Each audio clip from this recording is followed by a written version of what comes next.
शादी के 2 महीने बाद सजनी अपने मायके जाती है, जहां सजनी के हाव भाव से उसके माता पिता को शक होता है कि शायद सजनी इस शादी से खुश नहीं थी। लेकिन इस केस में पुलिस तरुण पर विश्वास नहीं कर पा रही थी, क्योंकि पुलिस के सामने तरुण अपने बयान बार बार बदल रहा था। तरुण ने ही सजनी को मारा है, इसकी खबर तरुण के घर वालों को भी नहीं थी। शादी के 3 महीने बाद ही 14 फरवरी 2003 को तरुण ने सजनी से झगड़ा किया। ये सब तरुण ने अपनी गर्लफ्रेंड से शादी करने के लिए किया था, मगर कत्ल की बात सुनकर उसकी गर्लफ्रेंड शादी से मना कर देती है। क्राइम अनवील्ड का ये 8वां एपिसोड है और आज की कहानी भी बेहद दिलचस्प है। ये कहानी गुजरात के अहमदाबाद से शुरू होती है, जहां एक फैमिली में एक औरत का कत्ल होता है। कातिल कौन है ये कोई नहीं जानता था। इसी बात का फ़ायदा उठाकर कातिल पुलिस के नज़रों के सामने से भाग जाता है और पुलिस उसे पकड़ने में नाकाम रहती है। इससे पहले कि कहानी में आगे बढ़ें, अगर आप इस चैनल पर पहली बार आए हैं तो सब्सक्राइब कर बेल आइकॉन ज़रूर दबा लें। अहमदाबाद की एक फैमिली में 2 जॉब करने वाले भाई अपने माता पिता के साथ रहते थे। भाइयों में से छोटा भाई किसी प्राइवेट जॉब में था, जबकि बड़ा भाई अहमदाबाद के किसी स्कूल में पीटी टीचर था। दोनों भाइयों की कमाई से घर का गुजारा अच्छे से हो रहा था। बड़े भाई का नाम तरुण था। नाम बताने का रीज़न ये है कि कहानी का मुख्य किरदार तरुण ही है, क्योंकि तरुण बड़ा भाई था, नौकरी भी कर रहा था। इसी कारण घर वालों ने मिलकर तरुण की शादी करा दी थी। ये शादी एक अरेंज मैरिज थी। तरुण इस शादी से बिल्कुल खुश नहीं था, क्योंकि वो किसी दूसरी लड़की से प्यार करता था। केवल घर वालों के प्रेशर से उसने शादी के लिए हाँ कही थी। तरुण की पत्नी का नाम सजनी था। सजनी भी अहमदाबाद में ही जॉब करती थी। इसी कारण सजनी के साथ उसके माता पिता भी अहमदाबाद में ही शिफ्ट हो गए थे। तरुण और सजनी दोनों के ही परिवार वाले असल में केरला के रहने वाले थे। शादी के 2 महीने बाद सजनी अपने मायके जाती है, जहां सजनी के हाव भाव से उसके माता पिता को शक होता है कि शायद सजनी इस शादी से खुश नहीं थी। सजनी के पिता उससे पूछते हैं कि बेटा सब ठीक तो है ना। सजनी कहती है कि हाँ पापा सब ठीक है। पर जो भी हो, वो सजनी के माता पिता थे। माँ बाप बच्चों के चेहरे से उसकी परेशानी का अंदाज़ा लगा लेते हैं। उन्हें भी समझ आ गया था कि सजनी इस रिश्ते से खुश नहीं है। कुछ दिनों बाद सजनी वापस अपने ससुराल लौट जाती है। सजनी और तरुण दोनों फैमिली वालों से अलग होकर एक फ्लैट में रहने लगते हैं। शादी के 3 महीने बाद ही 14 फरवरी 2003 को तरुण ने सजनी से झगड़ा किया। नए फ्लैट में उन्हें कोई रोकने वाला नहीं था, इसलिए पति पत्नी का झगड़ा बढ़ने लगता है। और इसी बीच तरुण सजनी का दुपट्टा लेता है और उससे सजनी का गला घोंटकर उसे मार देता है। सजनी को मारने के बाद तरुण ने एक कहानी बनाई। उसने अपने घर वालों को और सजनी के घर वालों को कॉल किया और उस फ्लैट पर बुलाया, ये कहते हुए कि मैं घर से बाहर था और जब घर लौटा तो देखा कि सजनी को किसी ने मार दिया है और सजनी के तमाम गहने भी लूट लिए हैं। दोनों फैमिली वाले उस फ्लैट में पहुंचते हैं और देखते हैं कि सच में सजनी की मौत हो चुकी है। तरुण उनके सामने रोता है और कहता है कि मैं सजनी को हमेशा कहता था कि दरवाज़ा बंद रखा करो, मगर इसने मेरी कभी नहीं सुनी। वो इन बातों के ज़रिए अपने आप को बचाने की कोशिश कर रहा था। इस वक्त तक सजनी के घर वालों को भी तरुण की ये तमाम बातें सच्ची लग रही थी। पुलिस को बुलाया जाता है। पुलिस भी समझ नहीं पाती कि सजनी के साथ ऐसा कौन कर सकता है। पुलिस पूछताछ में पता लगाती है कि तरुण और सजनी की आस पड़ोस में किसी से भी कोई झगड़ा या कोई दुश्मनी नहीं थी।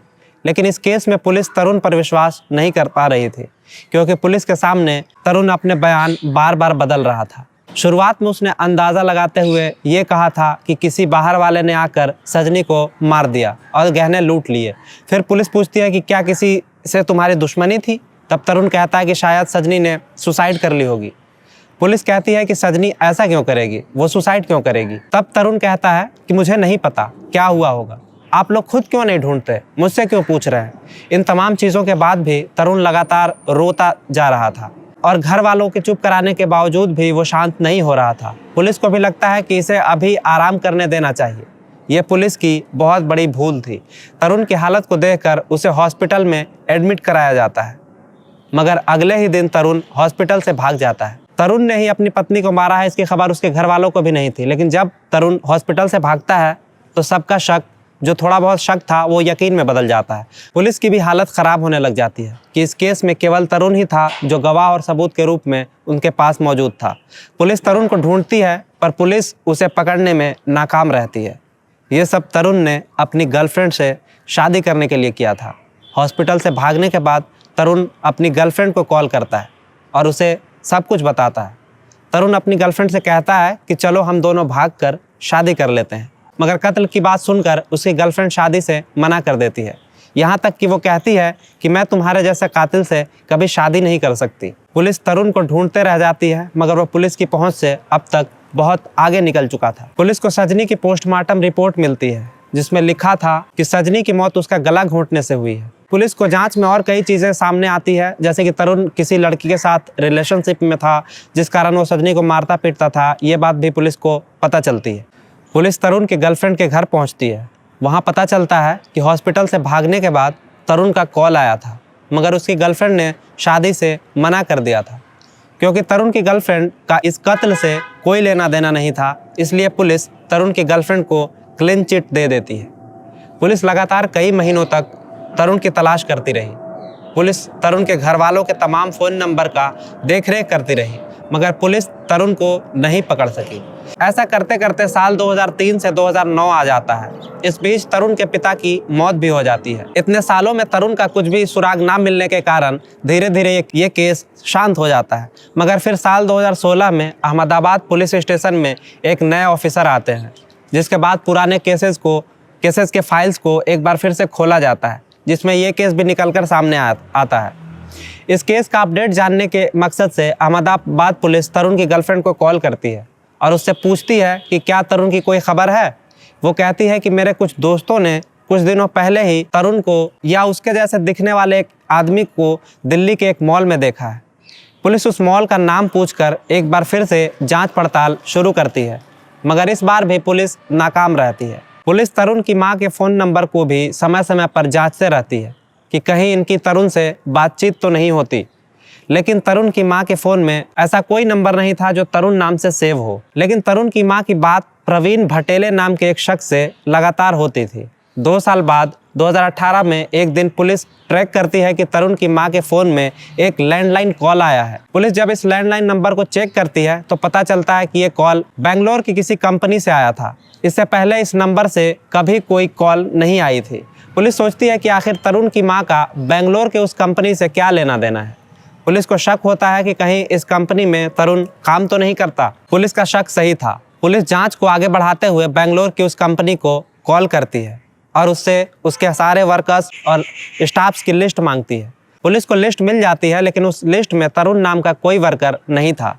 लेकिन इस लिस्ट में एक नाम ऐसा था जिसने पुलिस के कान भी खड़े कर दिए। वो नाम था प्रवीण भटेले। ये वही नाम था जिससे तरुण की मां की अक्सर बातें हुआ करती थी। पुलिस को लगता है कि ये तरुण ही है जो नाम बदलकर इस कंपनी में काम कर रहा है। पुलिस को पहले ही जांच में पता चला था कि तरुण के दाहिने हाथ की एक उंगली कटी हुई है। पुलिस उस कंपनी में जाने का निर्णय लेती है। पुलिस सोचती है कि अगर कंपनी में तरुण नाम बदलकर काम भी कर रहा होगा तो उसके चेहरे से या उसके हाथ की कटी हुई उंगली से हम उसे पहचान लेंगे। पुलिस के 2 ऑफिसर्स कंपनी में पहुंचते हैं और रिसेप्शन पर जाके कहते हैं कि प्रवीण भटेले को बुला कर लाओ। वहां बैठी एक लेडी कहती है कि आप थोड़ा वेट कर लीजिए, मैं अभी बुला कर लाती हूं। दोनों ऑफिसर्स वहीं सोफे पर बैठ जाते हैं। प्रवीण भटेले वहां आता है। उसका चेहरा उस वक्त खिला हुआ था, क्योंकि आगे क्या होने वाला है उसका कोई इल्म नहीं था। उनमें से एक ऑफिसर अपना हाथ आगे बढ़ाता हुआ प्रवीण भटेले से हैंडशेक करता है। पुलिस वाला हैंडशेक करते हुए उसकी उंगलियां टटोलता है और कहता है कि हेलो मिस्टर तरुण। तरुण नाम सुनते ही प्रवीण भटेले के चेहरे का रंग स्याह हो जाता है। पुलिस कहती है कि मिस्टर तरुण, हम काफ़ी दूर से आपको लेने आए हैं, बहुत इंतज़ार किया है आपका। 15 साल की तलाश आज पूरी हुई। ये जो प्रवीण भटेले पुलिस के सामने खड़ा था, असल में यही तरुण था। 15 साल से ये घर वालों से संपर्क में था। इसने अपने दोस्त जिसका नाम प्रवीण भटेले था, उसकी आईडी पैन कार्ड पर धोखे से अपना फ़ोटो लगाया था और इस्तेमाल कर रहा था। वो 2 बच्चों का बाप बन चुका था। उसके बीवी बच्चे भी इस बात से बेखबर थे। वो भी उसे प्रवीण भटेले के नाम से ही जानते थे। जिस कंपनी में काम कर रहा था वहाँ भी उसकी हकीकत कोई नहीं जानता था। आखिरकार पुलिस कस्टडी में तरुण ने कबूल कर लिया है कि उसी ने अपनी बीवी सजनी का कत्ल किया था। कत्ल के तुरंत बाद तक वो अकेला ही मुजरिम था, मगर आज 15 साल बाद अब उसकी माँ और उसके भाई भी गुनहगार हो गए थे, क्योंकि उसके घर वालों ने एक बहुत बड़ी सच्चाई जानते हुए भी पुलिस से छिपाई थी। अगर उसी वक्त तरुण ने अपना जुर्म कबूल कर लिया होता तो आज कुछ लोगों की ज़िंदगी कुछ और होती, जैसे कि तरुण की दूसरी पत्नी और तरुण के बच्चे। वे तरुण के इस अतीत से अनजान थे, मगर तरुण के जेल जाने से इन लोगों की ज़िंदगी भी इफ़ेक्ट होने लगी थी। वीडियो अच्छी लगी हो तो वीडियो को लाइक ज़रूर करें। बाकी आज के इस वीडियो में इतना ही, फिर मिलेंगे। धन्यवाद।